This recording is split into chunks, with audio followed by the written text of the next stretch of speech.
I'm Joseph. And I'm Nick. And this is Fish Jelly. Yes. How are you? Oh my God. My head's spinning. But I'm good. How are you? Okay. It's been a very busy week. Yeah. Nick is a part of the Los Angeles Film Critics Association, also known as LAFCA. Yes. There's nothing funny about it, though. No, you won't LAFCA your way to the bank. And you spent the entire day today voting. Circa 9 a.m. to 4 p.m. Yes. But we have a list of winners of the Los Angeles Film Critics Association Awards. Mm-hmm. There will be a ceremony. In January, yep, where these people will most likely show up. Yep. So that's cool. And I might get to go. Mm-hmm. Well, I mean, I could certainly go. You can go, yeah. I just have to pay for you to go. Which is crazy that you would think they'd want me there, but who wouldn't want me there? You're so right. Oh my God. I've been quoting Got to Be Real all week, but because I've been rewatching it, the web series on YouTube, and Iggy Azalea makes an appearance on one of the episodes, and she goes, well, I don't know who wouldn't have a problem with me. Well, but yeah, you would think they'd want to add a little shine to their little ceremony, but whatever. I'll gladly buy a ticket. Anyhow, we're gonna go through the winners and get your reactions. Right. Just what I want to do. Talk more about these movies. Well, I'll zip through it. Uh-huh. Best Picture went to The Zone of Interest. Yes, which I'm happy for. The runner-up was Oppenheimer. Yeah. Which I'm surprised by, because I could name 7-Eleven better movies than that. Well, same. I agree with you. But I think the group is, I don't know how many people there are exactly. Maybe 60. There's not a lot of people in these film critics groups. New York might have even less, actually. But you have to understand that a lot of these people are much older than I am. I'm certainly skewed on the younger side of the voting body. Well, we don't want to cast aspersions on these people. No, but there's definitely a sense of a lot of people like kind of old-fashioned stuff. Best Director went to Jonathan Glazer for The Zone of Interest. Mm-hmm. Fitting, I guess, that the Best Picture also has the same Best Director. Runner-up was Yorgos Lanthimos for Poor Things. Yorgos. Mm-hmm. Best Documentary went to Menu Pis. Wait, is that the director or the movie? That's the new Frederick Wiseman. Oh, how do you say that? Menu Plaisir. Les Tros. I tore that up. Trois Gras or something. Sorry to this man. Best Screenplay went to Andrew Haig. Yep, for All of Us Strangers. I thought that was an excellent movie. Yes. Runner-up, Sammy Birch for May December. Also very happy with that. You're part of a special panel. Mm-hmm. How many members are there? I think just 4. So the 4 of you this year, at least. But I've been on this panel since I've been part of the group for 3 years. Yeah. So the 4 of you selected the winner for the Douglas Edwards experimental film. Mm-hmm. What does that mean? Who's Douglas Edwards? He was I believe he was an inaugural member of the group, but he was also a notable programmer. And this is back in the day because one of the other members of the group always does a speech about who this person was, which is helpful. But, back in the day, really had to do a lot of hoofing to get prints of films because there was just not an availability for that. But from what I know, he was a very passionate man about the craft. So it's fitting that I believe it's the only award in his name. Oh, well, you all awarded Wang Bing's Youth. Wang Bing. Mm-hmm. Wang Bing's Youth Spring. Yes. The Spring is the parenthetical. It's the first part of a trilogy from Wang Bing, and it's only 3.5 hours, which is really he's got like 8 to 10 hour films. We talked about Dead Souls, which I watched this year from 2018. What is it about? It is about a group, like several different groups of laborers in this small town outside of Shanghai. And the title is actually kind of a bit of cruelty because it's really showing all these people's youth being wasted. But it's the first part of a theme trilogy, which I think he's done filming with now, but I saw this at Cannes because it premiered in competition, and there were two documentaries in Cannes this year, which is the first time in at least 12 to 15 years that's happened. But it's compelling. I'm glad that was my top choice for awarding. So LAFCA does something different. They started this recently, which I really like, is that now they don't have gendered acting categories. Instead, they do 2 winners for best lead performance and 2 winners for best supporting performance. And I like that. And this year, it was all women. All of the awards went to cis women, as far as I know. As far as I know as well. So for best lead performance, the winners are Sandra Hüller, and she's been given this award for 2 films, Anatomy of a Fall and The Zone of Interest. And the second winner is Emma Stone for Poor Things. You know what's nice about that is both of Hüller's film was premiered in competition at Cannes, and because of the jury rules, Anatomy won the Palme d'Or, the top prize, and Zone of Interest won the second prize. But when that happens, the jury's not allowed to give out other awards. So more people can get recognition. Right, but that kind of means like Sandra Hüller gave these 2 great diametrically opposed performances that she's not on paper as being awarded for, which, she might, if they hadn't won those other bigger prizes, she probably would have been awarded. The runners-up for this category were men: Andrew Scott for All of Us Strangers and Jeffrey Wright for American Fiction. Best supporting performance, the winners are Rachel McAdams for Are You There, God? It's Me, Margaret, and Davine Joy Randolph. I think we've been saying her name. Is it Davine? Davy? Oh, well, I would have said Divine. That's how we've been saying. But then I thought you said it was Davine, but now you're saying it's Davine. I don't remember what they said, but whatever the pronunciation was. Well, I certainly don't want to mispronounce her name, but Divine Joy Randolph won for her performance in The Holdovers. I thought she was lovely in that. She was. The runners-up were Lily Gladstone for Killers of the Flower Moon and Ryan Gosling for Barbie. Yeah. I don't know about that, but yeah. Well, Best animation went to The Boy and the Heron, which we reviewed recently. Yes, we did. Well, you didn't watch it, but no, I didn't see it. I think that was number 1 at either the box office or specialty box office too. Oh, nice. I mean, yeah. Well, I would think Godzilla -1 is number 1 at the box office. Again, I don't know. I don't keep up with what people are doing. The award for best editing went to Laurent Senecal for Anatomy of a Fall. I still need to watch that. Yeah, you'll like it. Best production design went to Sarah Greenwood for Barbie. I could see that. Best music / score went to Michael Levi for The Zone of Interest. Didn't I say in our review that this better win something for sound? So I like this one. The runner-up was Mark Ronson and Andrew White for Barbie. I don't know about that. There's a lot of love out there for Barbie. This is a critics group that where that was in contention. So guess what the Oscars is gonna feel like this year? Well, I would have chosen Oppenheimer before Barbie or Godzilla -1 before Barbie. Best cinematography, the award goes to Robbie Ryan for Poor Things. That movie is beautiful. Yes. And then the runner-up is Rodrigo Prieto, who did Killers of the Flower Moon and Barbie. Yes. Which, I mean, that's impressive. Yeah, but both in the same year.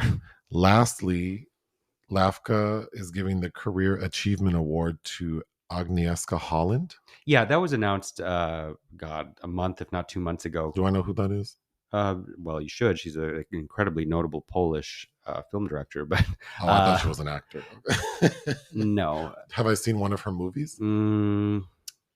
Well, I know you. Did you watch the Rosemary's Baby TV remake she did? That's not a good example of her work. No. But, she did some English language films in the 90s. Her new big deal movie this year is Green Border, which I saw at Venice. Well, that's exciting. Which the Polish government hates and has exiled and did not, of course, choose it for their international language submission. But yeah, we appreciate all of your work. I was inspired after hearing about the process, and just in general, I feel like awards are kind of shitty because there's so many amazing filmmakers and actors and cinematographers and dot dot dot. It just seems weird to me. I think like all the nominees should be winners. So for this year, in addition to our best pictures of 2023, we're going to do a video for best performances of 2023. And all of the people we list are all considered winners. Oh, okay. And if any of the people we select want an award from us, we will send them one. Oh, okay. But they need to message me directly. Oh. So if Emma Stone wants her statue, well, spoiler, she'll certainly get one, but from me at least. You have to come up with a name though for what you're going to call these awards. When the time comes, yes, I can do that in a pinch. But moving on, our May December video, throughout the history of our channel, we've had a few videos that get like a lot more subscribers associated with them than others. Mm-hmm. The biggest one is our review for Tar, directed by Todd Field. Yeah, we got a ton of subscribers off that one. Well, I loved that movie. But recently, our review for May December garnered a lot of subscribers. So I'm assuming some of those people spilled over into the podcast. So welcome. Mm-hmm. I'm assuming you liked us. Bonjour. Or you're just following us so you can write nasty comments I have to block.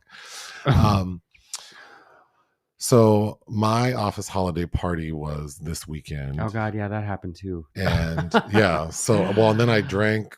I wasn't a wreck, but like when I got home, I passed out. You sure did. Mm-hmm. But you gave me some ibuprofen, so I wasn't super hungover. Mm-hmm. So that's all good. But I wanted to mention it because a coworker of mine who, like I see them on Zoom, but we don't work like very directly. But he and his wife were there, and just like they I don't know if they felt comfortable because they were talking to two homosexuals, probably, but yes, because they kind of just came out of thin air that they were like, oh, our 12-year-old son is gay. So I was like, oh my God, like I have so many questions.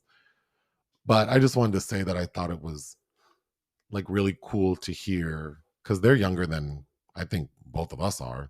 Mm-hmm. They're in their like later 30s, and they have this 12-year-old, but yeah, hearing them talk about, and they live, I'm not going to say exactly where, but they live in like the Midwest. A Midwestern town. Yeah, like a medium-sized town in the Midwest. Mm-hmm. And they were saying that their son is like, he doesn't have issues with bullying. And although most of his friends are girls, but still he has a vibrant and happy life in school. And he obviously has really great parents. And well, I think I was also impressed by the fact that they don't want to upset that balance, because they don't want to live in this place forever, and they're going to wait until.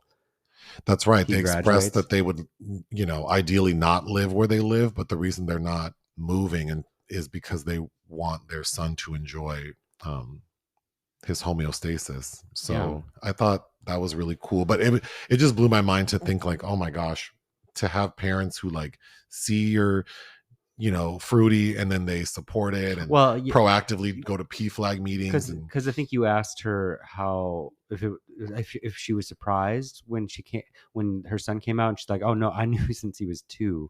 Yeah, and it's like, I think almost all parents really do know that. But when I grilled my mom about it, she was like, "I just didn't think of you that way." Like, okay. So I didn't ask them this because it's probably not. I don't know them well enough to get too personal, but I kind of feel like, because he came out, like they said, 2 years ago. So he was like 10. Mm-hmm. And so I'm just so curious, like how does he know, or what does he feel? Oh, I knew from a young age. Like I knew I knew for sure when I was in 4th grade. No, yes. I'm not phrasing that correctly. Like how they, like, did they just accept that, or were they thinking like, what I meant to ask is, or what I'm trying to say is, how they, like, did they really believe that he knew what he was feeling? Or were they just thinking, I'm going to be as supportive as I can because I love my child, and there's nothing wrong with being gay. So even if he ends up not being gay, what's the big deal? Mm-hmm. But yeah, I mean, it just seems like, because I guess I always felt like until I have someone to be gay with, there's no point saying I'm gay, because it's like, Like people, because I almost feel like people need proof. Like, see, here's this other 18-year-old I'm doing Mm, things with, so I'm well, clearly gay. but I think like we're of an age where that proof is also proving that I can be happy with somebody else that's going to accept me, Sure, and I can sure. have a foundation. And I certainly don't think now that, you have to have someone to be gay with to understand your feelings. But yeah, I that mean, was if a tree falls in the woods, I don't know. moving on. You get paid to do Q&As for films that are on being considered for like best international film at the Oscars. I said that so clunkily, but No, that's it. Yeah. there's a PR firm that like that they have the corner, like they've cornered the market on Well, tr- there are so many that it depends on who's handling it, but so they sort of are like, this group is in charge of trying to promote these foreign language films to try mhm, to get the attention of voters, mhm. the Academy voters, to maybe make it on the short list. So you started working with these people a few years ago. 2018. And you've done it many, many times, and I've never actually uh, seen you do it. Mhm, And then I decided to go to one last week, and it was for the film Vera, mhm. Directed by Titsa Covey and Rainer Frimmel. starring. Vera Jamma. So it's kind of like an autobiographical. It's kind of a hybrid kind of film that's very uh, hard to categorize, but in a very interesting way. But I went. It was at the Soho House, so I thought it'd be fun because then we can like go have dinner near there Mhm. afterwards. But I got to meet the star and the directors, but the star is so captivating. Uh-huh. So it was a pleasure meeting her, but I got to watch you do the Q&A for the first time, and I thought you did a very, very fine job, because I've been in a lot of screenings where there is someone moderating Mhm. a Q&A, and they're not always very good. It's it's its own little art form, and I also find it fucking nerve-wracking, but when it goes well, it feels very good. I would imagine it's not easy to do that. I don't know that I would be good at it. I think you would, because you're good at talking to people, but and you're good at listening usually. Well, if anyone wants to pay me to do a Q&A, feel free to reach out. But it's I think a lot of people seem to get in their heads about it. Well, you're more knowledgeable and you have a better memory, so I think you have a lot more to pull from. I would have a hard time, because if I didn't like the film, well, yeah, then it would be really hard for me to try to remember things I want to say to keep the conversation going in a positive direction. it's usually good not to be too cerebral about it. You want it to sound like a conversation. You want to steer the ship a bit.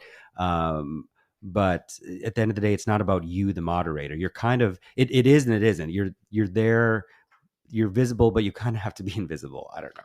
So if anyone wants me to do it, just make sure that I like the movie, Mhm. and I don't work for peanuts. But yeah, the purpose of me bringing this up was to congratulate you on your skills. Oh, thank you. So actually, I did a Zoom interview with them first, which is on Ion Cinema, and then they invited me back to do I did two live ones. I did one last night with them as Yeah, well. you actually did too. Hmm.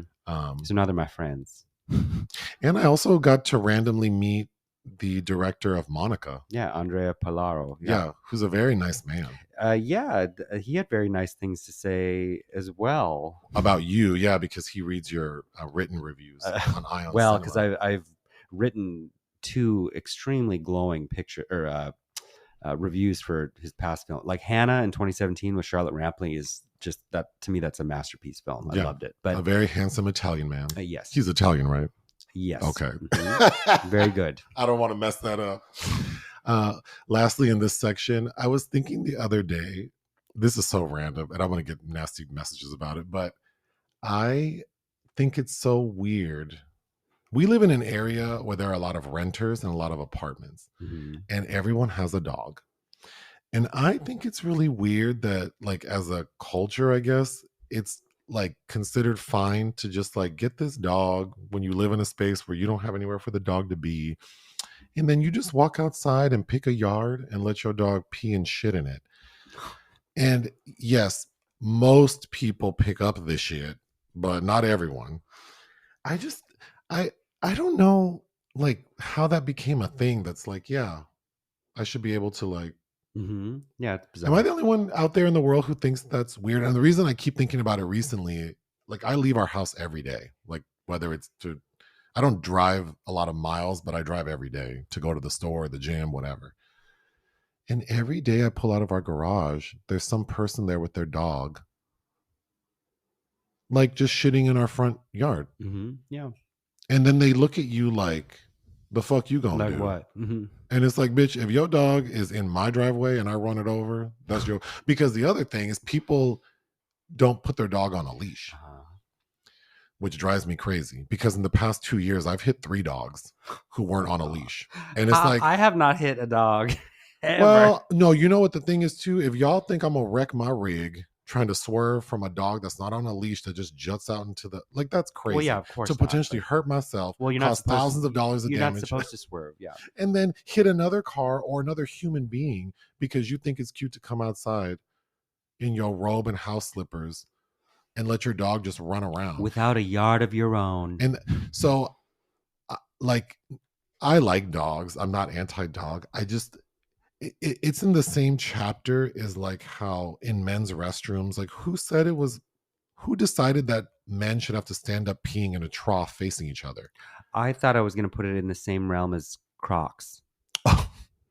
Why? Well, you know, my sister loves Crocs. I know she my does, sister though. wears like designer Crocs with like very expensive little things, like Gucci things. So, but yeah, I keep thinking about it because every time I leave the house, day or night, there's always someone in the yard like with their dog pissing and shitting, and they always look at, there's never a smile of like, hey, like I recognize, you know, I'm gonna pick it up. They look at you like, this is my right. I just think that's weird. No, And then I also think it's weird that you live, like, don't dogs need yards? And yeah.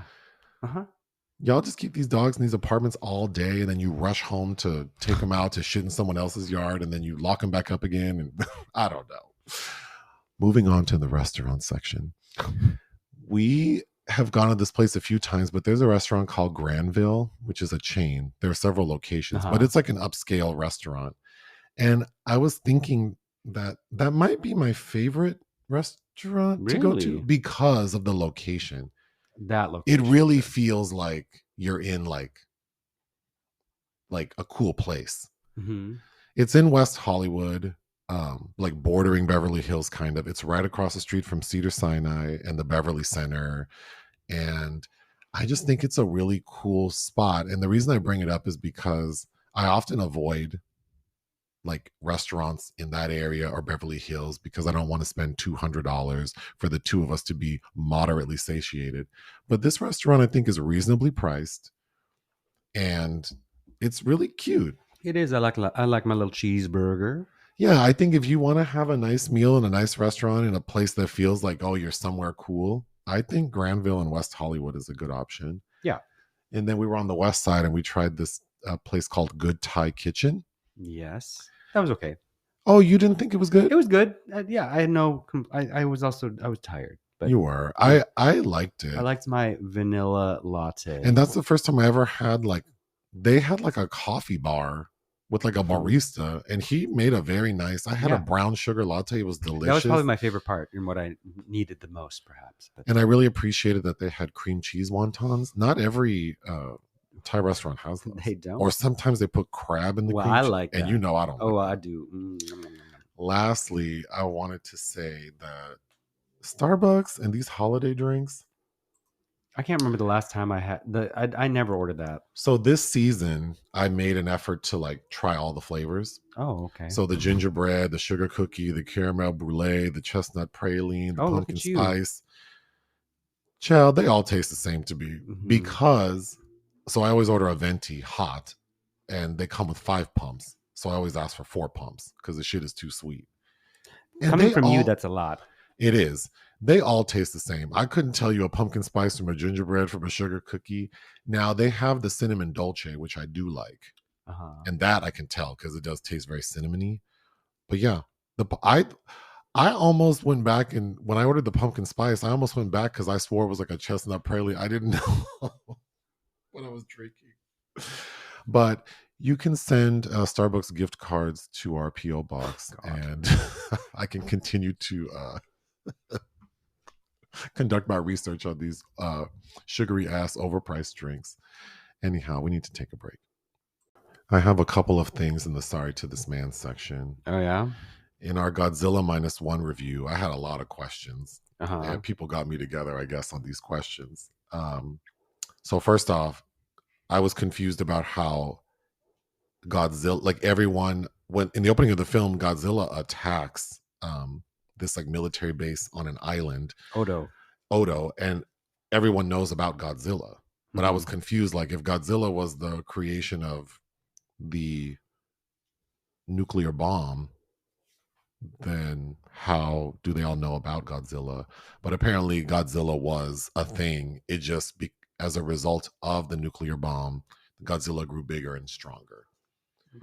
And then people got me together about the emergency thing, saying that those planes had those, because I had said that the mechanic installed. Okay. But the way that film shows it, it makes it seem like the mechanic wasn't about to tell him. But here's why I thought that, because the mechanic is telling the main character, like, oh, just so you know, there's an emergency. Right. So then, but the main character is a pilot. But do pilots not know about emergency? But the beat of the story makes it seem like the mechanic believes the pilot is remorseful about his cowardice from earlier, so he makes it a point to say, like, you can get out of here. Right. So the way I explained it made it sound like this mechanic invented emergency releases. Oh no, I didn't get that from what you, but maybe whatever. Well, people took it that way. So sorry. There are a couple other things that I didn't bother writing down that I misspoke about, but so my apologies. I'm not up on Godzilla lore, but I did really like that movie. So just settle with that. Sleep tight at night knowing that I did like the movie. Next, so someone commented on our review of Miss Scrooge that Charles Dickens did not write A Christmas Carol. So I was like, am I crazy? And then I kind of do a little research, like look up this person's handle and then look up their name. And then I see that they have like a website where they wrote an essay trying to prove that Charles Dickens did not write A Christmas Carol. So Charles Dickens wrote A Christmas Carol. Charles Dickens wrote A Christmas Carol. But this person wrote like a thing saying that there's evidence that A Christmas Carol was originally written by... Well, save that for your honors thesis, sir, and bring all your evidence to support your hypothesis. But in the universe we're living in right now, Charles Dickens wrote it. His name is all over many, many editions and films that are adapted from it. So... But I just wanted to bring that up to say that there is someone out there who doesn't believe that. Okay. So if there are others of you out there, you're not alone. Well, this needs to happen at a level higher than you or I to correct. Also, my brother-in-law believes in Bigfoot. So if there are any of you out there who believe in Bigfoot. Oh, I thought he was joking with that. Well, I think he's always being funny because he says a lot of crazy shit. But I know, and I just laugh, but then sometimes he doubles down on things. I'm like, okay. I don't think he's kidding. All right. Moving on quickly through films released we didn't cover. The Cello. Oh my God, I kind of want to see this. Darren Lynn Bousman of, I believe, who did Repo, the Genetic Rock Opera, and several Saw movies, reunited with Tobin Bell for this horror film that's led by Jeremy Irons. Oh, is that streaming right now? I would watch it tonight. It was just released on Friday, so I'm sure maybe. Huh. Interesting. Anselm. I saw this premiered in Cannes. Wim Wenders had two films, one in competition. This was the other one, a documentary in 3D, which is beautiful to look at. It's about the artist Anselm Kiefer, and I would recommend seeing it on the big screen, especially if you're a Wenders fan, who these days usually is a little better documentary than narrative fiction. Although I did like Perfect Days, to be fair. But yeah, that came out. The End We Start From. This sounds interesting. I didn't have time this week, but it's directed by Mahalia Bello, starring Jodie Comer of The Last Duel fame, about a mother and her child and some kind of environmental thriller, terrible thing happening. Fast Charlie. This looks terrible, but stars Pierce Brosnan, and it's directed by Philip Noyce, who at one time was a big deal director. You've seen Salt with Angelina Jolie, but I mean, back in the 90s when he was doing Clear and Present Danger, etc. I believe he also did Dead Calm with Nicole Kidman and Billy Zane and Sam Neill. Anyway, he has a new B-grade action film out. Leave the World Behind. So I watched this on Friday. This actually opened the AFI Film Festival this year, and I didn't see it there. And Netflix opened it theatrically like 1 or 2 weeks ago. It has a really interesting cast. I didn't love it. I'd be curious to see what you think. It's also 2 hours and 12 minutes. Oh, no, thank it's you. a little long, but basically Julia Roberts and Ethan Hawke are this. Oh, I did want to watch that. I sent you several emails about it, which you didn't respond to. But they're this married couple that decide to go off on a vacation because they're tired of people and the Big Apple, and they find this beautiful palatial estate where they can leave the world behind. And while we're there, something happened, like a cyber attack, and the owner of the estate, Mahershala Ali, and his daughter, his plucky daughter, played by, is it Mahala from Bodies, show up and ask if they can stay the night because of what's going on in the outer world. And then they have a kind of a contentious thing, and increasingly it seems like things are shit's going down outside. I thought Julia Roberts is super grating in this. But she plays women that I've met, many of them just like this, but just super prickly, bitchy white lady that is really so off-putting. I can't believe anybody can stand you. And I really didn't like a scene where her and Mahershala are bonding, and she puts on a record, and it's that song from 1997. Is the band called Next? Oh, Too Close? Yeah, she puts on Too Close, and she's dancing to it, and I hated that. I did not need to see that. Girl, in 1997, you were doing My Best Friend's Wedding. You weren't jamming to Too Close. And I also hated the end of it, but it's got some things that are interesting, and it has some nice moments of tension building. So I'm going to say it's worth a look. Directed by Sam Esmail, but I would have written something else. Next, Lord of Misrule. This is from William Brent Bell, who did, is it The Boy and the Orphan sequel that we reviewed, who's not a director I tend to love, but this stars Tuppence Middleton and Ralph Ineson from the Vitch, a horror thriller. I don't remember what the plot's about, but Merry Little Batman. A new animated Batman film came out on Amazon Prime, directed by Mike Roth. Luke Wilson does one of the voices. Lastly, The Sacrifice Game. This is a horror film directed by Jen Wexler that was released on Shudder. All right, projects of interest. We'll zip through these. Silent Friend. So the Hungarian auteur Ildikó Enyedi, who won the Golden Bear in Berlin in 2017 for On Body and Soul, which was a film I liked. And it was her return to filmmaking. She hadn't directed a feature in, I think, 20 years at that point, or something like that. And then she did a really clunky adaptation of this excellent Hungarian novel called The Story of My Wife. I loved the book, and I was so excited for it because it starred Léa Seydoux, and it played at Cannes, and it was such a boring, stiff adaptation of that. But anyway, she's got a new project she's collecting funds for called Silent Friend, so I'm still interested. Gavagay. Ulrich Kohler, German director whose previous films I like, such as In My Room and Sleeping Sickness, although I'm more excited for his wife, who's Maren Ade, and I really want her to. And I mean, Tony Erdmann was 2016. Like, come on, girl, let's get another film going. But anyway, he's got a new project called, I think you said Gavagay. Rose. Marcus Schleinzer, speaking of Austrians, he used to be an AD for, I believe, Michael Haneke. I don't remember. Maybe on Benny's Video. I don't remember on which film. But he started directing his own films in 2011, including this film about a pedophile that everybody seemed to be all mad about. But I thought it was pretty good, called, I believe it was called Michael. And he had another film in 2018. I'm forgetting of the title of, with Alba Rohrwacher, which I also thought was pretty good. But he's got a new project called Rose. Yellow Letters. Yellow Letters. A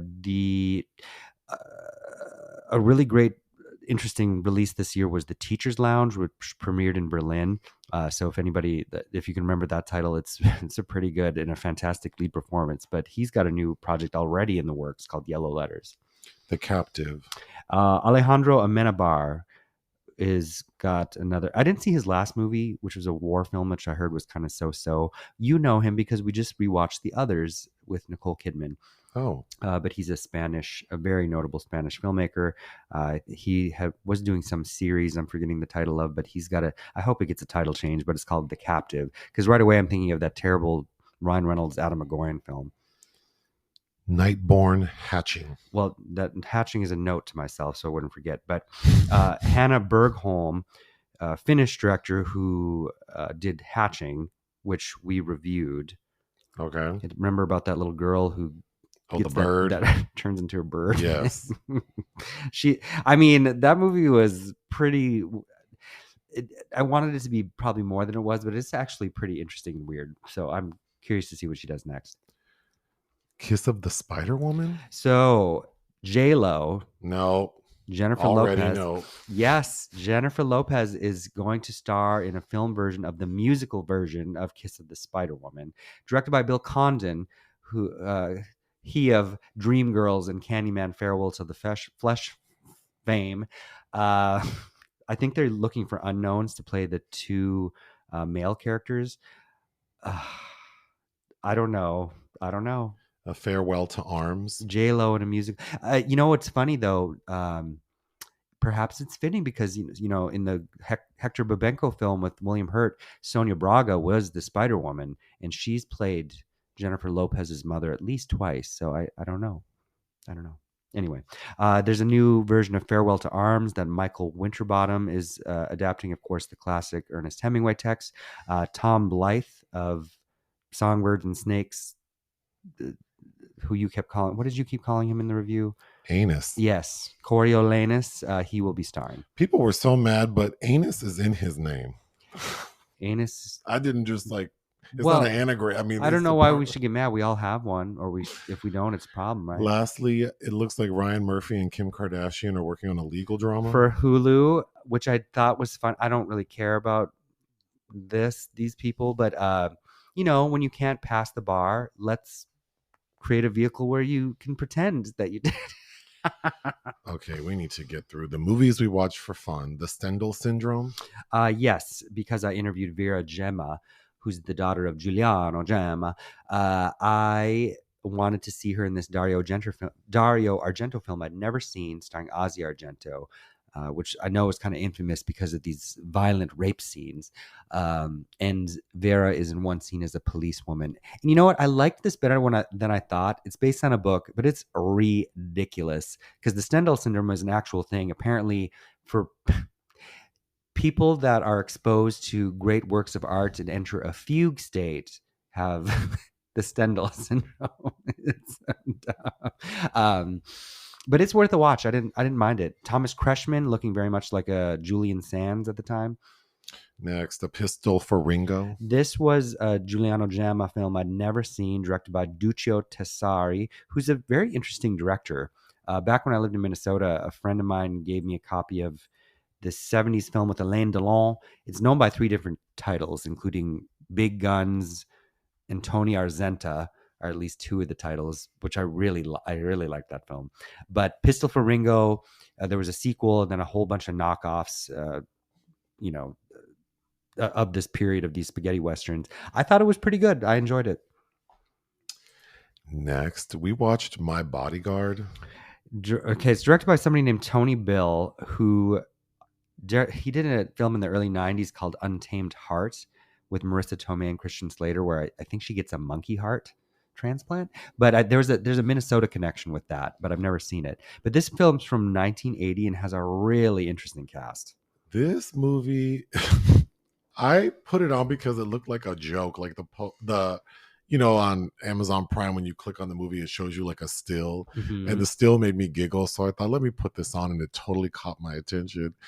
It's about this kid played by Chris Makepeace, who looks like so many people to me. Yes. He's a cute little kid. But anyway, he's being bullied at school by Matt Dillon. Matt Dillon, who's giving me Elliot Page.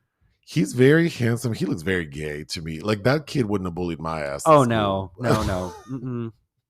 But anyway, Matt Dillon is bullying everyone at school, making them all give him their lunch money.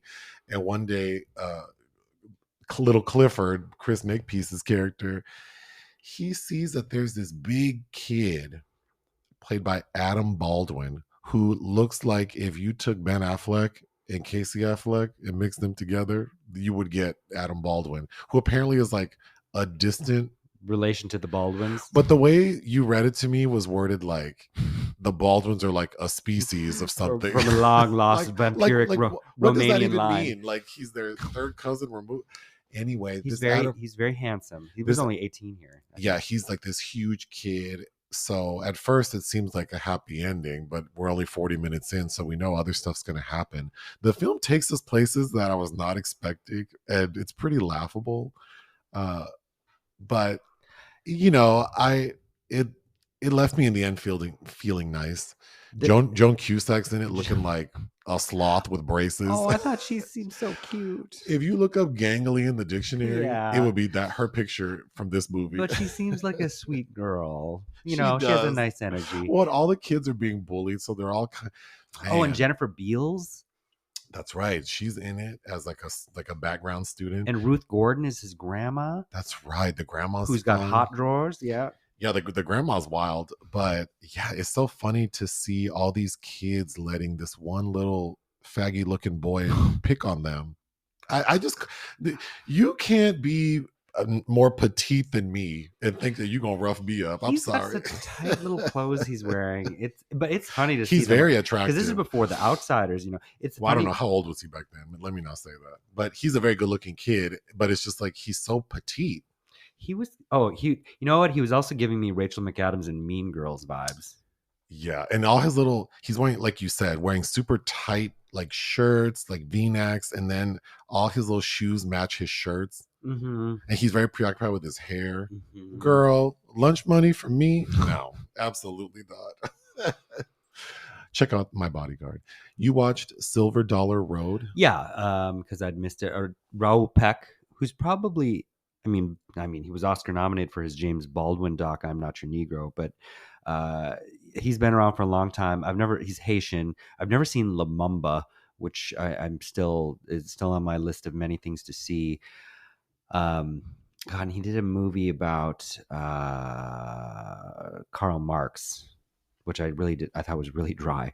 But yeah, he has a new documentary out. It's on Amazon Prime. It's worth watching.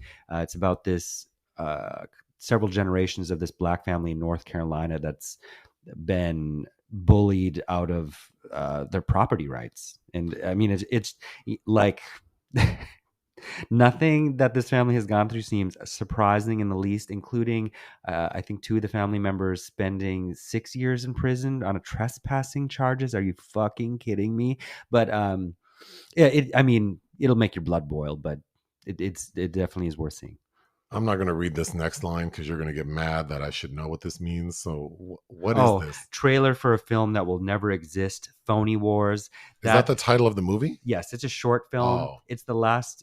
Technically it's an incomplete film project because Jean-Luc Godard was working on it when he died this past year, and it's being released courtesy of Kino Lorber this month in conjunction with a documentary about Godard. And I haven't watched the documentary yet, but they showed this short at Cannes and I missed it. But I think if you're a fan and a completist, it's worth seeing. Stamped from the beginning. I thought this was an excellent documentary. It was released very recently on Netflix, and it's directed by Roger Ross Williams, who's very busy lately. Cassandra, with starring Gael Garcia Bernal, he did this year, and was it last year when, or was that still early this year where he did the Diana Ross, or sorry, the Donna Summer documentary? But this is based on a book by Ibram X. Kendi, and it's basically, I think this would make a great double feature with Ava DuVernay's Origin, because it's all about the origin of uh, racist ideas in the U.S. and kind of unpacking the history behind our conditioning, of course, for all this bullshit. But some excellent. I mean, there's a lot of talking heads, but I think there's some texture with the animation, and a lot of very fiercely intelligent people speaking. So I think it's enjoyable in an upsetting kind of way, but uh, and considering what's not allowed to be taught in schools, I guess we have to depend on fucking streaming services to get historical accuracy. Rewind and play. This, I'm glad I had the opportunity to watch. I missed this at Berlin 2022. It's only about an hour and 5 minutes. It's directed by Alain Gomez, who I saw his last feature, Felicite. And I don't know how well you know Thelonious Monk, but it is footage that was recently discovered. Thelonious was on I think it's his last tour in France in 1969. And I think he'd just given his last performance. And he's that same afternoon is giving this interview for this French television program. And it is grueling to watch. He's not, he doesn't speak French well. Couldn't get him a goddamn interpreter. And this older white man that's interviewing him, it's just so degrading. And they're also making him play. He's sweating profusely. He looks uncomfortable. He tries to leave several times. They don't like his answers. They're trying to. It's just funny seeing behind the curtain. But if you're a fan of his, definitely worth a watch. My Neighbor Totoro.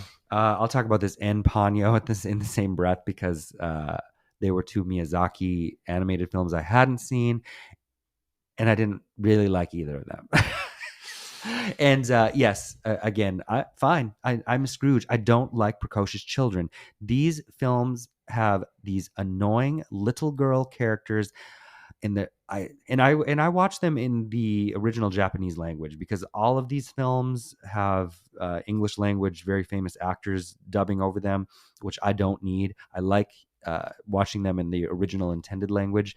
I I didn't like these Ristides little girls. I didn't, and I know especially Totoro has a huge fan base following. I know that's a favorite of many people. So apologies, but these were not my favorite Miyazaki. They're not Spirited Away to me. I don't know. Next, Pictures of Ghosts. This I caught up with, was a Cannes this year by the great Brazilian filmmaker Kleber Mendonça Filho. And this is a documentary that's basically exploring the history of theaters in Recife, Brazil. He has some interesting photographs of when Janet Leigh and Tony Curtis, and as he says, their two daughters visited in the late 60s. But I think if you like him, yes, definitely worth seeing. It is Night in America. I didn't like this. Another Brazilian filmmaker, Ana Vaz, and the description of it sounds really good. It's short, at least, thankfully, but it's supposedly animals turning on us in their increasingly polluted environments, and really, it's just her pointing the camera at all these animals that are just looking into the lens. I thought it was very dull. He died with his eyes open. I wanted to see this for forever, and I found a print on rarefilm.com starring Charlotte Rampling, 1985, playing this horribly bitchy, beautiful femme fatale. It's directed by Jacques Deray, who I've seen a couple of his films. And this is more on the notable side because I know he got a Caesar Award nomination for it. It stars Michel Serrault, who played a bunch of cops in films around then. And it's so funny because when I see him, I can't not think of La Cage aux Folles. But and apparently he has an attraction to Rampling, and she's seducing all these men that it's just laughable to think that she would be interested in these men. Just looking the way she does. But yeah, overall I liked it. It's kind of a lackadaisical neo noir. Chain Reaction. This was fucking terrible. Oh my god. I remember my dad complaining about this when he rented it when we were kids. But it's directed by the great Andrew Davis, who did The Fugitive and also Holes with Sigourney, among many other things. But this was 1996. Morgan Freeman, Keanu Reeves playing a scientist. I totally forgot about this movie. You kept bitching about Rachel Weisz, and it just I don't even remember who she was in this movie. The female lead. Oh, the doctor who's the running. Yeah. She just was too young, I think, for this role. But Keanu's very handsome. He looked like he was comfortable. He looked like he wasn't in fighting shape, but he's still very handsome. He does a lot of running in this movie. There's a scene where he's running from the cops and he has to cross like one of those drawbridges. There are some pretty damn good action sequences. It's just too bad that it feels like it's mostly action sequences kind of joined together with this complicated ass plot. Like, well, that's also kind of I don't want to say it's prescient, but it's kind of the same plot as The Naked Gun 2.5, but where the government is trying to stymie free ways of sourcing energy. Anyway, Deadly Illusion. Oh, you skipped over one, but you watched Deadly. I did that on purpose. Every time I do that, you tell me. Oh, well, I don't know. You watched Deadly Illusion with me too. What was that? With Billy D. Williams and Morgan Fairchild. Oh my god. And Vanity, who cannot act her little pretty face off. No, she terrible. This movie was terrible. It's so bad. I don't even remember. I don't even know what I remember from it except that it was bad. Well, it's 1987, and I bypassed this. Well, I'm actually a big Larry Cohen fan, but he was fired he wrote this film and he was fired from directing. It was completed by someone named William Tannen. And you could see the Cohen-isms in it. Billy D. Williams is this detective that's not very good at his job named Hamburger. Like that's his last name. I got so tired of hearing about his name. Yeah, his name is a joke within the film. So Billy D. Williams is a very handsome man. He is. Like I can see why he was a sex symbol. I can see why he was hawking Colt 45, but he is not, his presence is not that of like the character he was supposed to be playing. Like he doesn't seem like this debonair man of action, not scared of anything. He's walking into all these dangerous situations, kind of like do do do do do. He seems real corny. He seems really clueless. But it's not a comedy. No. This was bad. It was bad, but I totally forgot about Morgan Fairchild's wigs. Oh my god. Ugh. Well, I was hoping we could finish these, but we need to take a break. There are just two more movies. Watch for fun. 3 in the Attic. A 1968 film. I think you were perusing one night late, and we came across this. The description was... The description: when 3 co-eds discover that the campus Casanova is dating them all at once, they lock him up in an attic and take turns having sex with him to drain the stud of his potency. So we read that and I was like, oh yes, make a mental note that we need to watch this at a later date. So we did. And it is interesting. It is. I'd say the film is actually very interesting until I get him in the attic. Until you get to the part, which it takes a long time to get to him in the attic. But prior to that, it was quite interesting. I agree. So the campus Casanova is a character named Paxton Quigley. And there's even a song There's a theme song about Paxton, which is kind of catchy. Because Quentin Tarantino used it in Once Upon a Time in Hollywood.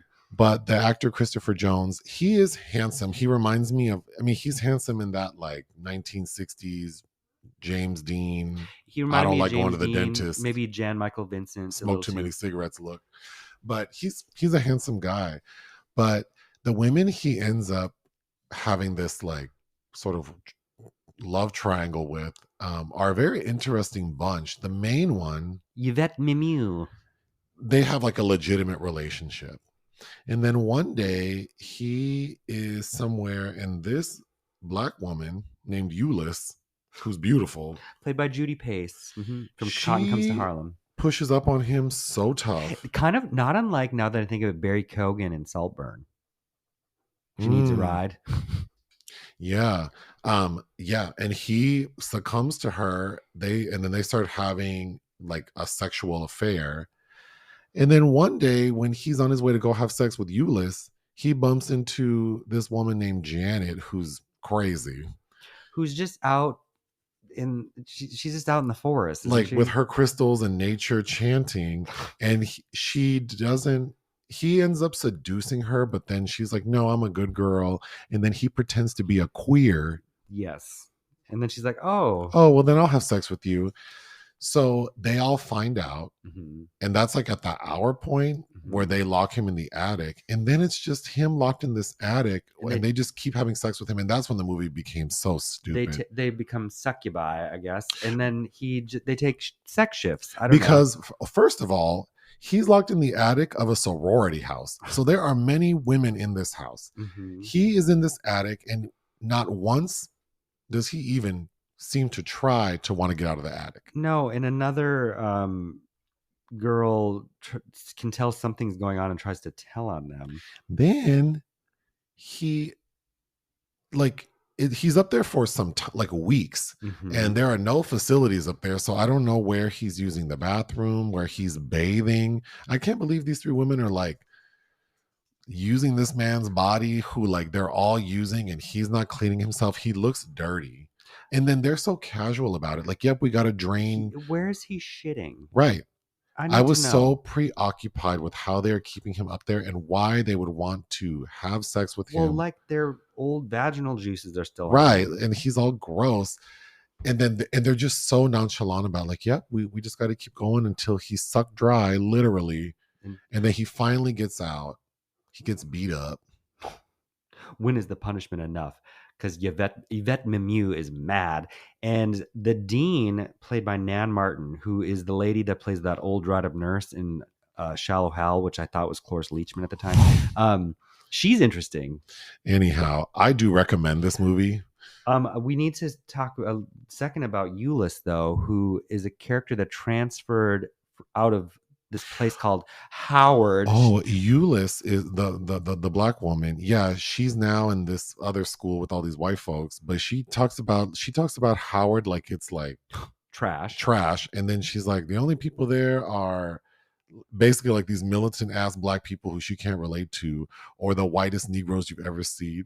I thought that was really bold. The movie in itself is very bold. I mean, it is during sort of like sexual liberation time, and yes, but I think that the conversations they're having, the boldness in which these women are like, well, particularly Euless, but seeing these young ladies be sort of like sexual, I could see this movie being something discussed in like a gender studies class. And one of the last things Christopher Jones did before he decided to retire. I would recommend watching it with people and talking about it. And we watched this kind of back to back with Deadly Illusion, and John Beck is in both films, and you didn't recognize him.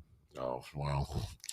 Anyway, lastly, we watched Candy Cane Lane, that new Amazon Prime Christmas comedy starring Eddie Murphy and Tracee Ellis Ross and your cousin Jillian Bell.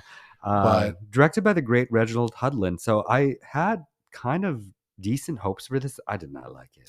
Well, I think I was thinking about that Marlon Wayans, Kelly Rowland Christmas film. That was Halloween film. And then I was also thinking about that film Eddie Murphy did with Jonah Hill for Netflix. You people. So I was a little like dubious about it. And yeah, this film is on the level of those. It just, the plot is so ridiculous. I can't get enough of Tracee Ellis Ross.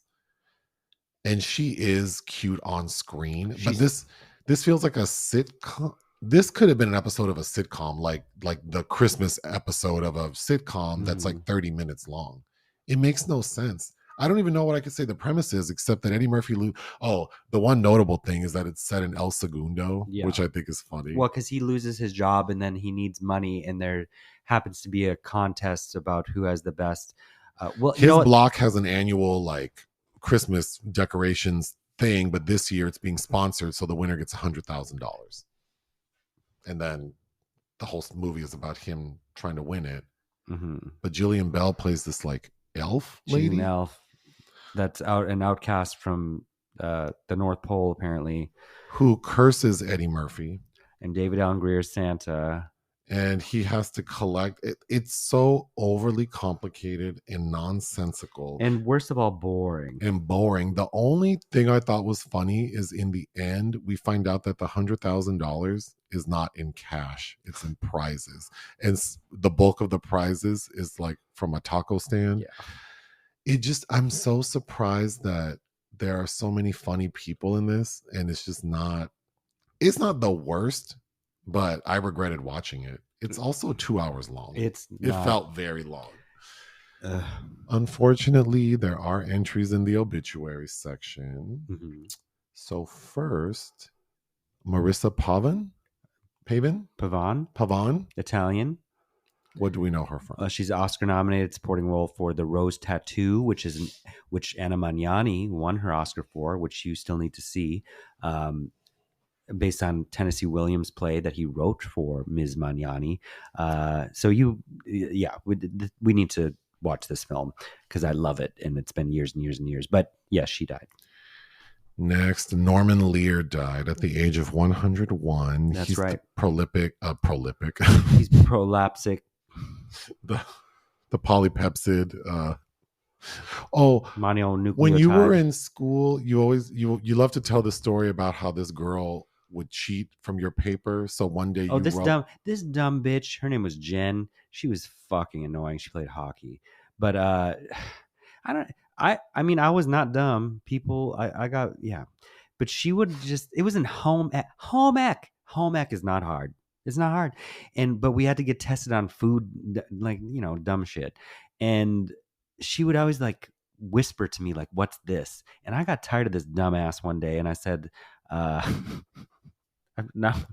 said powerhouse protein. The question was something about like name this macronutrient or something, and then you told her the answer was powerhouse protein. I laugh about that a lot because then you have to hand the paper to someone else to correct, and so she handed this paper to some other dum who raises their hand. Ms. P is. Will you accept powerhouse protein as an answer? And that teacher was like, "What the fuck is that?" No. Yeah. So I also convinced this other dum in another class that her back teeth were called patellas. Oh God. Well, you told your sister her breasts were called not her breasts. Or breasts in general. Her Barbie's breasts. I told her that they were called blisters.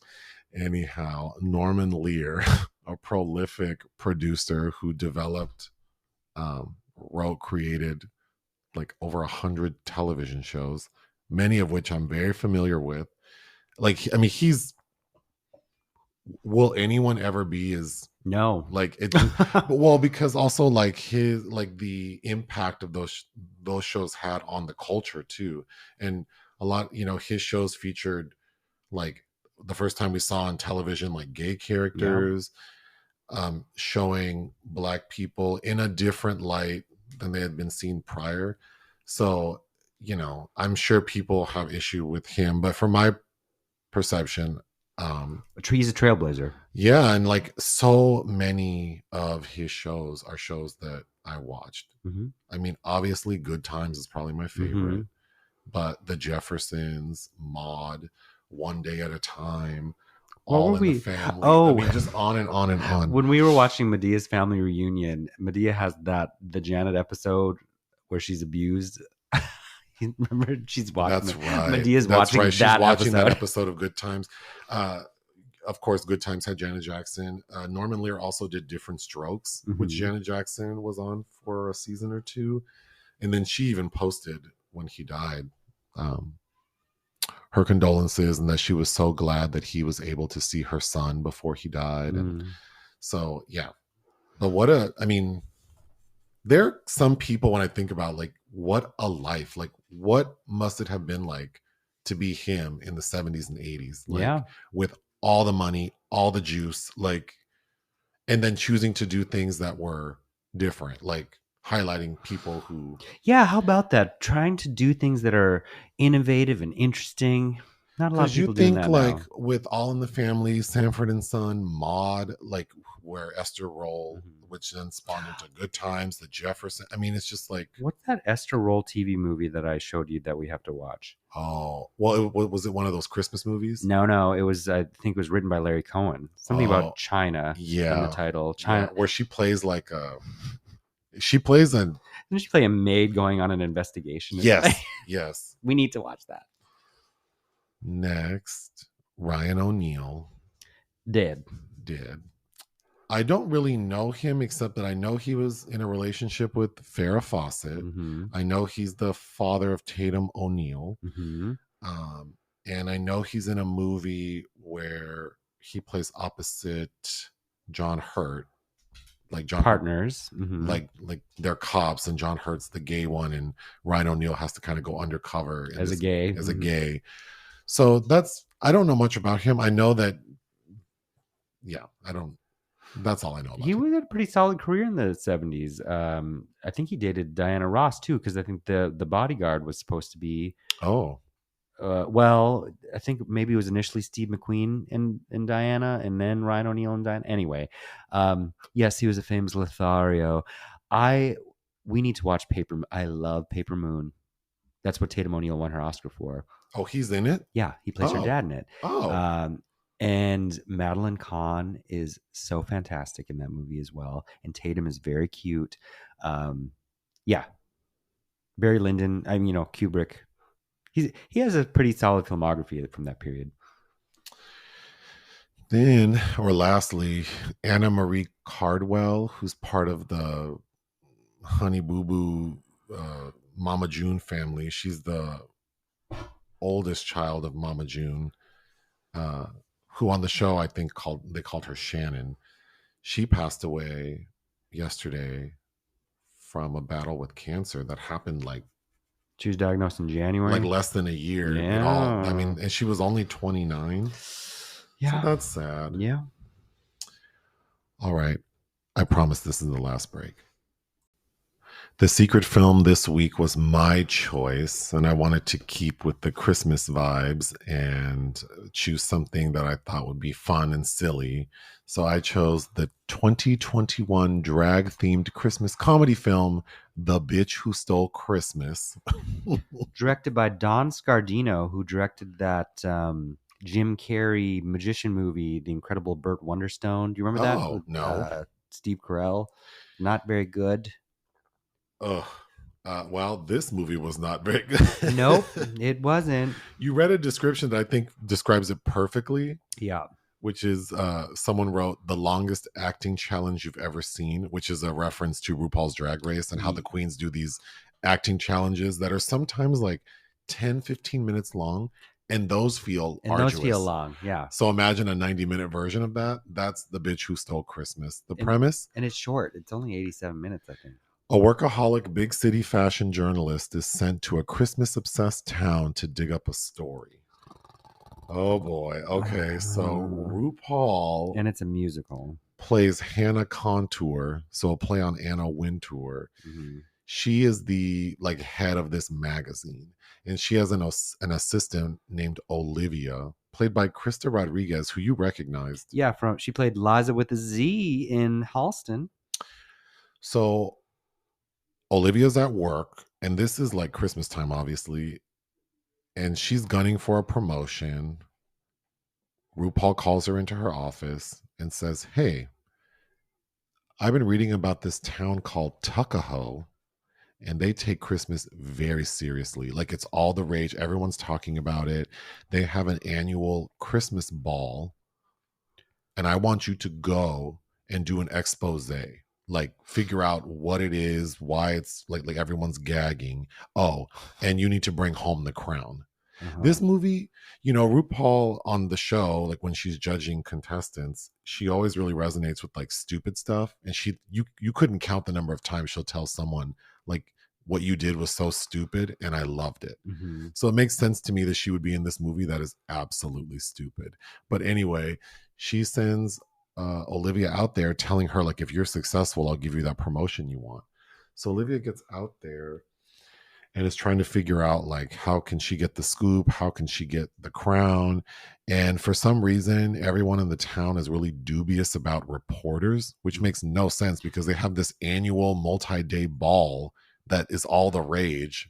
And we also see that I mean, unless at the end of the ball some Wicker Man shit is happening, why are you worried? we also see in the beginning of the film, RuPaul shows Olivia like a newspaper article and a magazine article, I think, about the ball. So I don't know why everyone in the town is like, we don't like reporters. So Olivia goes undercover as a person named Maggie Zine. And she becomes friends with this group of women who basically run like the town whorehouse / bar and grill, and convinces them to participate in the ball. So now she has her little group, and then the ball is multi-night, and there are 7 categories. And when the category happened, I'm like, they're not going to make us go through all of the categories. Well, surprise, they do. They're not great. No. And we only ever see Olivia's little band battling against the front runner. The Kitten Heel Court clan, Kitten Heel Court clan, run by James Mansfield. So as Delia Von White Woman. So we spend half the movie doing all of the activities for the ball, and then on the final activity, when we think that Olivia and her band of misfits are going to win, Olivia's exposed. They're like, she's not Maggie Zine. She's actually Olivia St. Lapel, and she's a reporter. So the mayor of the town, played by Anna Maria Horsford, who's judging the ball, Mayor Kunt, it disqualifies them. And that's a tragedy because the reason the misfits, who their team name is the Broads, even agreed to do it is because there's prize money and the bar is being foreclosed on and demolished like in 4 days. So they needed that money. But does this sound like Candy Cane Lane yet? It really does. But all is not lost, because even though they are disqualified, they get the crowd like excited, and the crowd always looks like it only consists of 25 people, but somehow these 25 people start throwing money on the stage that looks like thousands of dollars, so they're able to save the bar. But then here's where all is revealed, because right away you're thinking, why does RuPaul want this crown, or Hannah Contour? Like, why does she want an expose on the crown? We find out that crown has a rare jewel in it that's worth $100 million. So it's like Lil Uzi Vert's face. Forehead, yeah. So RuPaul wants it because the magazine she runs is like, she says has been failing and in debt for years and years. So she wants that money for that. And then you think, well, how does she know about this crown and all this? Because RuPaul is the sister of Anna Maria Horsford.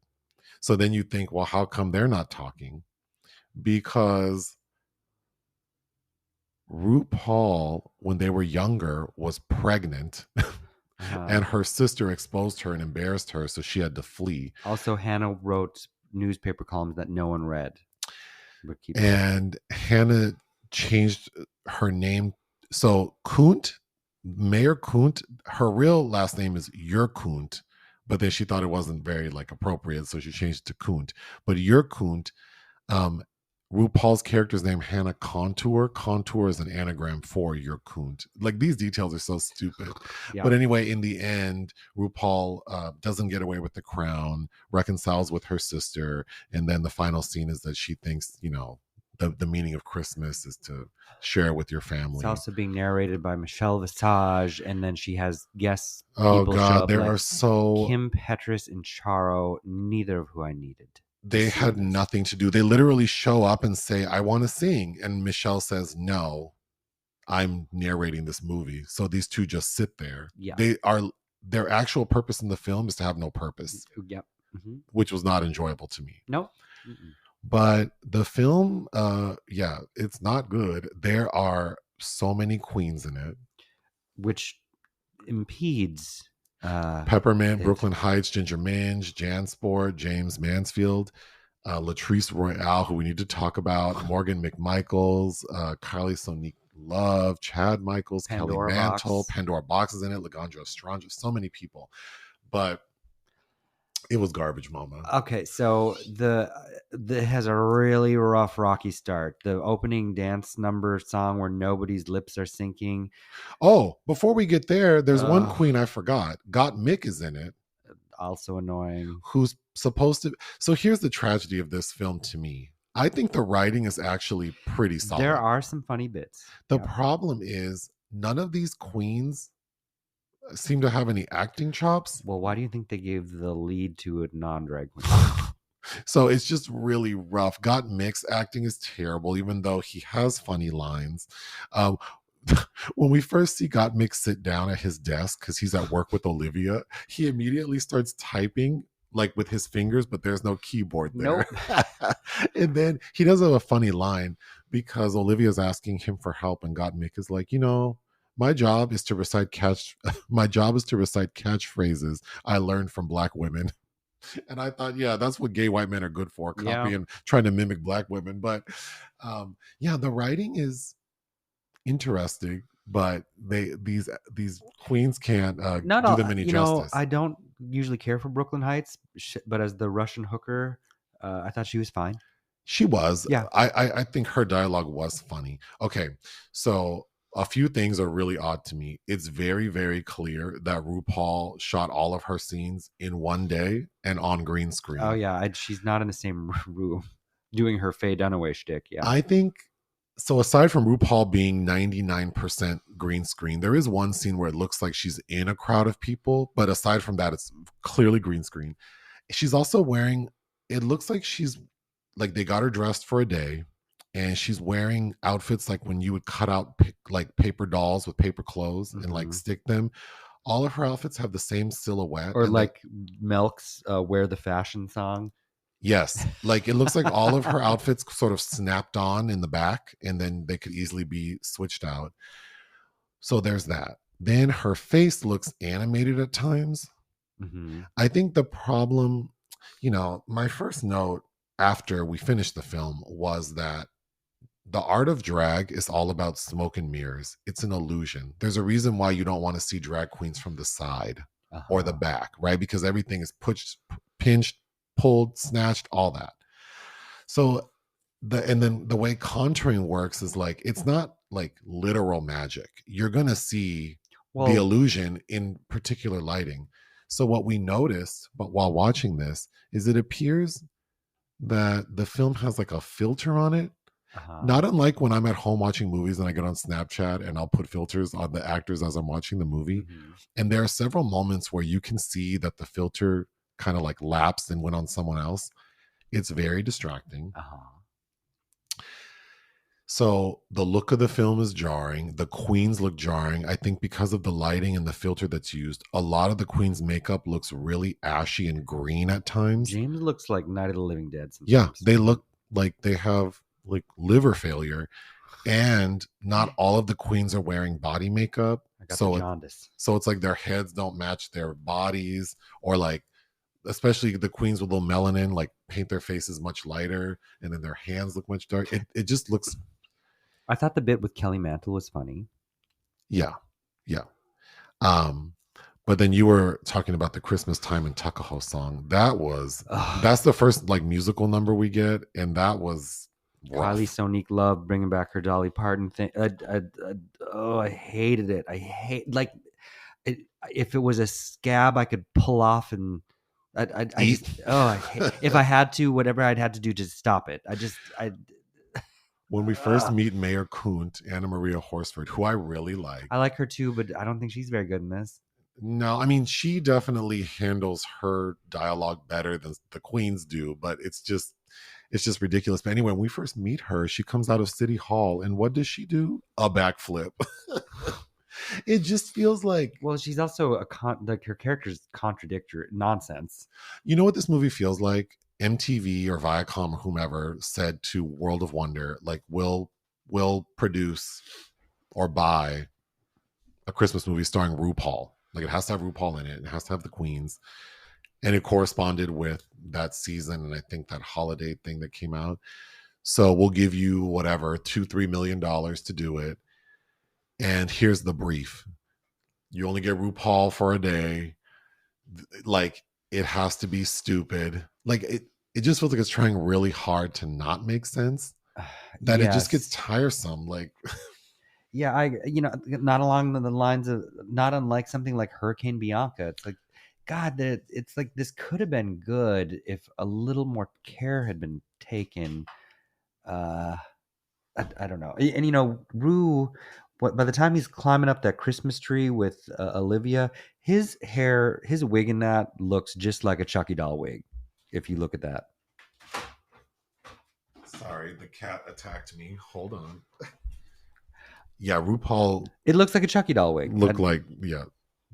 Or we have a friend who did Chucky for Halloween this year. Mm-hmm. Do you remember his pictures? Yes. He looked like that. He looked insane. Yes, It's safe, very but it good. was fun for Halloween for him. We have to talk about pork chop, because Rue loves pork chop.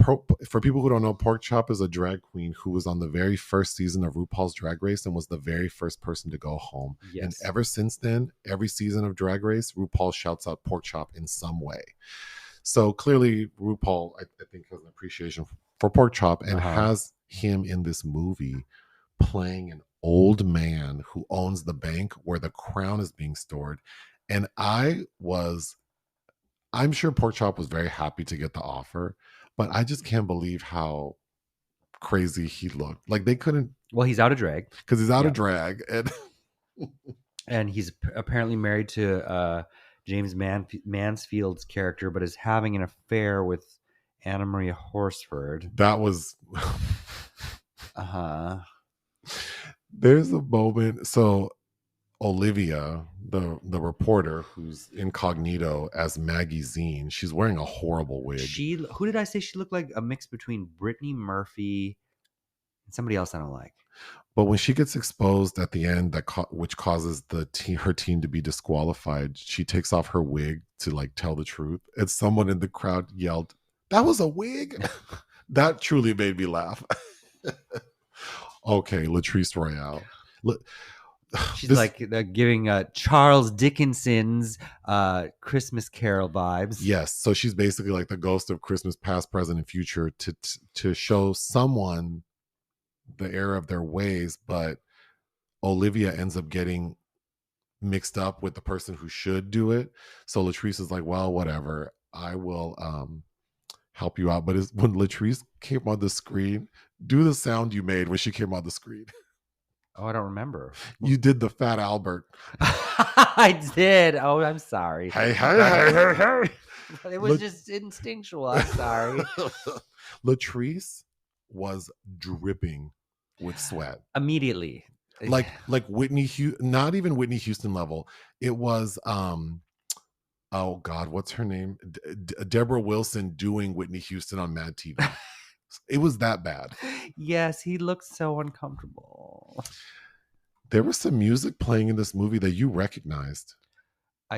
Yes, from the Cannes film. It's what introduces every Cannes Film Festival film. It's from that piece of music, Les Carnival des Animaux, the Carnival of Animals.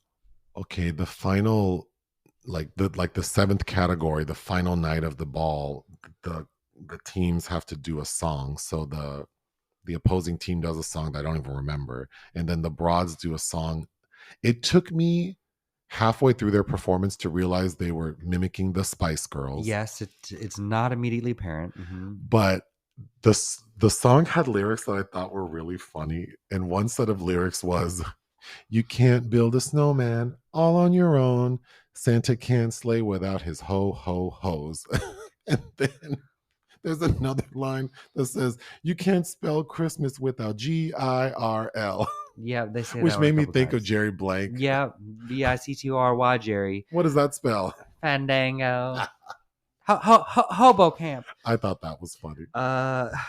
Yeah, again, that kind of humor can work. I didn't like this film. When it came out 2-3 years ago, whatever, I really wanted to see it. I guess it was 2 years ago. I really wanted to see it, but like we had access to VH1 through cable, but I guess the subscription we were using didn't give us access Uh-huh. to the movie, which was frustrating. And then I recall trying again later, like after Christmas, and I still couldn't watch it. So I was happy to see it was available now through Paramount. So that's how we watched it. But yeah, I guess I'm extra disappointed because I really wanted to watch it when it came out, and to think that I waited 2 years, and it really does feel like an acting challenge on RuPaul's Drag Race that went on for 80 minutes too long. Well, it's just, I think it's a reminder of, I do enjoy watching RuPaul's Drag Race for the most part, but it's just like this endless spectacle where there's a clear glass ceiling that no one can really get away from.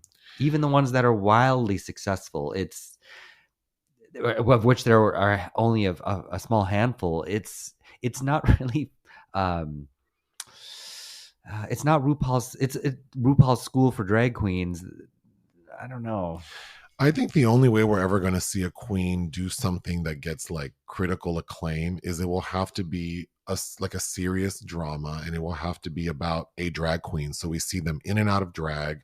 We see them in situations. And it can't be RuPaul. It definitely can't be RuPaul, but and then of course it would have to be a queen who has some acting ability. In fact, we watched a movie with Kelly Mantle and Alaska Thunderfuck. I didn't like it, but it was okay. I didn't like it, but I thought Kelly Mantle was actually quite good.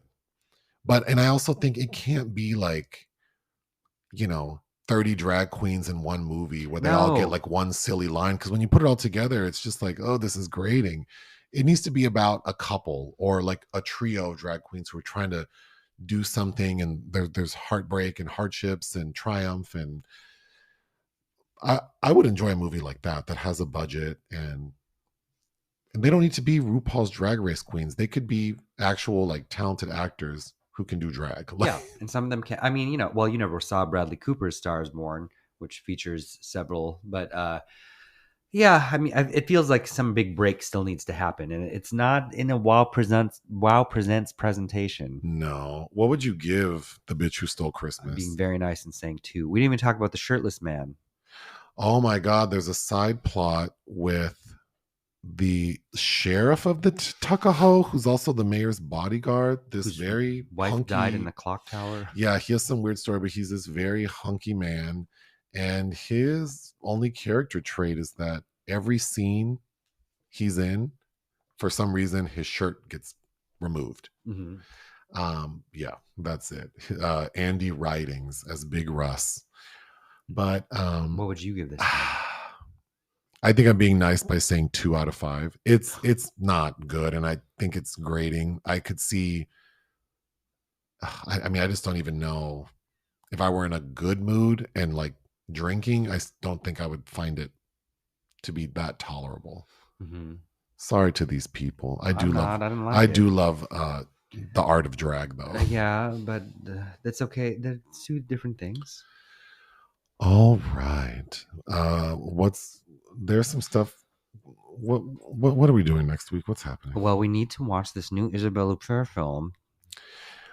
Okay, yep, we got to do that. And then we have several videos dropping next week. The Zone of Interest, American Fiction, Wonka. Yeah. Yep. And then I think on Wednesday I'm going to see they're having a one night only screening of Fanny and Alexander, the Ingmar Bergman classic I've never seen. Oh, well, please enjoy that. Are you reading anything? I'm reading Marnie. That's Winston Graham is the author from the early 60s, which Hitchcock turned into the famous Tippi Hedren, Sean Connery film that was originally supposed to be Princess Grace of Monaco, but she was already princess, and it would have been improper for her to continue her acting career. Is there anything else you'd like to say? No, it's just been a long week. All right. Well, we're glad you're still with us. Same. Ta-ta. Room, bitches.